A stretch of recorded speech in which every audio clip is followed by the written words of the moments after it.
সব যুবকেরা মেলার ভিতর আছে, 2-3টা যুবক আছে ছাকা টাকা খায় নাই মনে হইতেছে আর কি। আচ্ছা যুবক যারা বিয়ে করে নাই তোমরা একটু বলো তো আল্লাহু আকবার, আওয়াজ কই রে ভাই, যুবকদের আওয়াজ কই? আজকে যুবকেরা আছে কয়েকটা।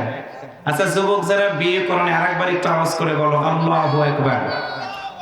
আওয়াজ নাই? এবার আমাদের দিকে তাকাও, আমাদের তো বয়স হয়ে গেছে।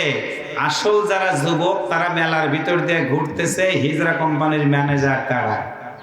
কথা বুঝাইতে পারছি? মাহফিলেও নাই, যাত্রাও নাই, জুয়াও নাই, কোথায় আছে ওরা ছাড়া আর কেউ জানে না।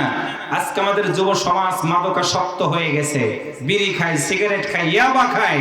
মাদকাসক্ত হওয়ার কারণে যুবকদের চরিত্র আজকে ধ্বংসের দ্বার প্রান্তে পৌঁছে গেছে। চাটমোহর থানার পুলিশ ভাইরা মাদকাসক্ত সন্তানদেরকে খোঁজে, মায়ের ঘুম নেই, বাবার ঘুম নেই। যুবক তোমাকে শুনাই দিচ্ছি, শুনে রাখো, তোমার আজকে অর্থ আছে, সম্পদ আছে, বন্ধু আছে, টাকা আছে, বন্ধু আছে, তুমি জানো না তোমার মোবাইল ফোনটা যদি একটু দামি হয় তোমার এই বন্ধু তোমাকে ফোন করে মোবাইল ফোনটা নেওয়ার চেষ্টা করবে।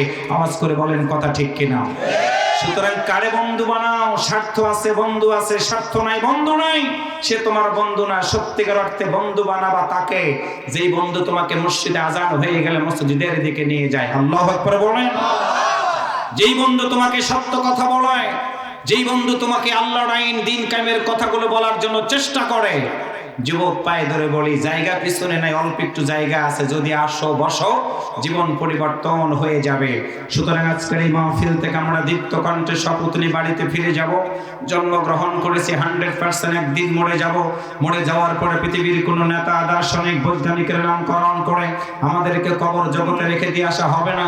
মরে যাওয়ার পরে একমাত্র কোরআনুল কারীমের সূরা তাহার 55 নম্বর একটি আয়াত, মিনহা খলাকনাকুম ওয়া ফিহা নুঈদুকুম ওয়া মিনহা নুখরিজুকুম তারাতান উখরা বলে সকল দলের মুসলমান নর এবং নারীদেরকে যদি কবরের ভিতরে রেখে দিয়ে আসা হয়, তাহলে আজকের এই মাহফিল থেকে আমাদের বক্তব্য থাকবে মাদকের বিরুদ্ধে, সন্ত্রাসের বিরুদ্ধে, জঙ্গিবাদের বিরুদ্ধে, নারীর অধিকার প্রতিষ্ঠিত করার জন্য আল্লাহর এই জমিনের আল্লাহর আইন সত্যকের শাসন কায়েম করার মাধ্যম দিয়ে একটি সোনালী সমাজ যদি আমরা গঠন করতে পারি, তাহলে আমাদের মায়েরা, বোনেরা রাতের অন্ধকারে ঘরের দরজা খুলে ঘুমাবে, তাদের চরিত্রের দিকে কেউ তাকাবে না। মানুষগুলো অর্থ সম্পদ ঘরের ভিতরে সংরক্ষণ করে রেখে দিবে, কেউ ঘরের দিকে তাকে সম্পদগুলো চুরি করবে না।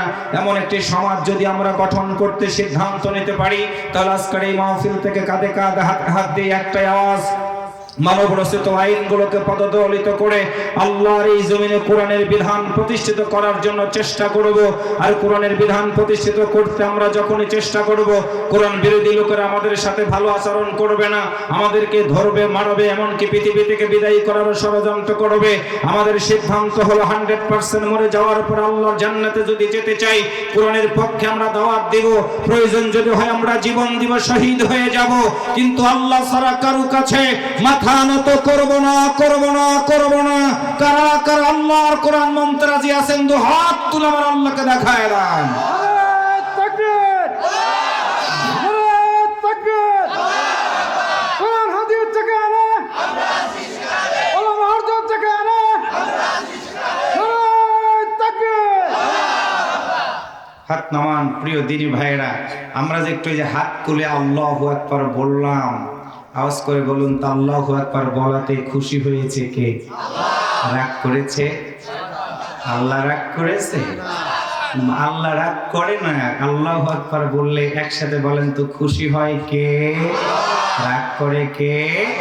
তাহলে যতদিন বাঁচবো আল্লাহকে খুশি করা দরকার আছে না নাই?